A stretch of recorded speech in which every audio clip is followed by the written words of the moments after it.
क्यों आया यहाँ? तुमसे क्या रिश्ता था उसका? क्या बकवास कर रहे हो तुम? मैं अपने दोस्त के कातिल को इतनी आसानी से नहीं जाने दूंगा। नहीं था जिससे मोहब्बत करती हो, आज तक करती हो। तुम्हारी चालाकियां, तुम्हारी मक्कारियां मेरे बेटे की खुशियां खा गई। ना कोई शर्म है ना कोई खैरत। चाहता तो मैं भी, लेकिन मैं सच्चाई तक पहुंचने के बाद कोई फैसला करूंगा। अब तुम्हारे पास कोई रास्ता नहीं है, तुम्हारे पास कोई चारा नहीं है। तुम्हारी कहानी का यही इख्तिताम है। सोच रही हूँ शादी कर लेते। मैं तो कब से कह रहा था तुम्हें वही था ना ये जिससे तुम मोहब्बत करती थे कि भाग चलते हैं, और वैसे भी अब कोई रहा नहीं। कबीर क्या बकवास कर रहे हो? बीच में नहीं बोलो। अस्मा बीबी, कैसे आना हुआ आज मेरी औताक में? क्या चाहिए जिसे तुम्हारे और मेरे एक होने पर एतराज?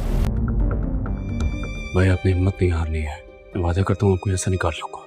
मैं हूं ना आपके साथ। मन मस्त मलंग ड्रामा सीरियल की आने वाली एपिसोड में हम लोग देखने जा रहे हैं कि कबीर इस बात की तह तक पहुंचने में कामयाब हो ही चुका है कि सिकंदर का कत्ल मुबीन ने नहीं बल्कि वाजिद खान ने किया था।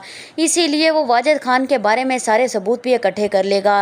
अब कबीर को ये भी पता चल जाएगा कि अस्मा ही है जो कि वाजिद खान से मोहब्बत करती आई है। कबीर को जैसे ही सच के बारे में पता चलेगा, कबीर फ़ौरन से रिया के घर पहुंच जाएगा और जाकर अस्मा से सवाल करेगा कि तुम ही हो ना जो कि वाजिद खान से मोहब्बत करती हो। अस्मा पहले तो चुप हो जाएगी। रिया भी कहेगी कि तुम ये क्या कह रहे हो, तुम मेरी बहन पर इल्ज़ाम नहीं लगा सकते। कबीर बहुत ज़्यादा गुस्से में आ जाएगा और गुस्से से अस्मा से पूछेगा। तब अस्मा के पास कोई और बहाना नहीं होगा, इसीलिए उसे सारी सच्चाई बतानी पड़ेगी। रिया भी सारा सच जानने के बाद बहुत ज़्यादा गुस्से में आ जाएगी और अस्मा को बहुत ज़ोर से थप्पड़ मार देगी। रिया भी अब अपनी बहन का सच मालूम होने के बाद अब एक बार फिर से कबीर के साथ उसके घर चली जाएगी। अस्मा घर में बिल्कुल अकेली रह जाएगी। अस्मा वाजिद खान के पास आएगी। वाजिद खान अस्मा को देखकर बहुत ज्यादा खुश हो जाएगा और यही कहेगा कि तुम यहाँ पर क्या करने आई हो। अस्मा बताएगी कि मैं तुम्हारे साथ शादी करने के लिए तैयार हूँ। वाजिद खान जैसे ही कहेगा कि हाँ मैंने भी यही सोचा है, हम शादी कर लेते हैं क्योंकि अब तो हमारे दरमियान सिकंदर भी नहीं रहा। ये सुनते ही अस्मा जो कि ये सच जानती है कि वाजिद ने ही सिकंदर को मारा है, वाजिद को कत्ल कर देगी। वही दूसरी तरफ हम देखेंगे कि मुबीन भी जेल से रिहा हो जाएगा और जैसे ही घर पहुंचेगा अब मुबीन और मुबीना दोनों मिलकर मुबीन की बीवी को भी घर से जाने का कह देंगे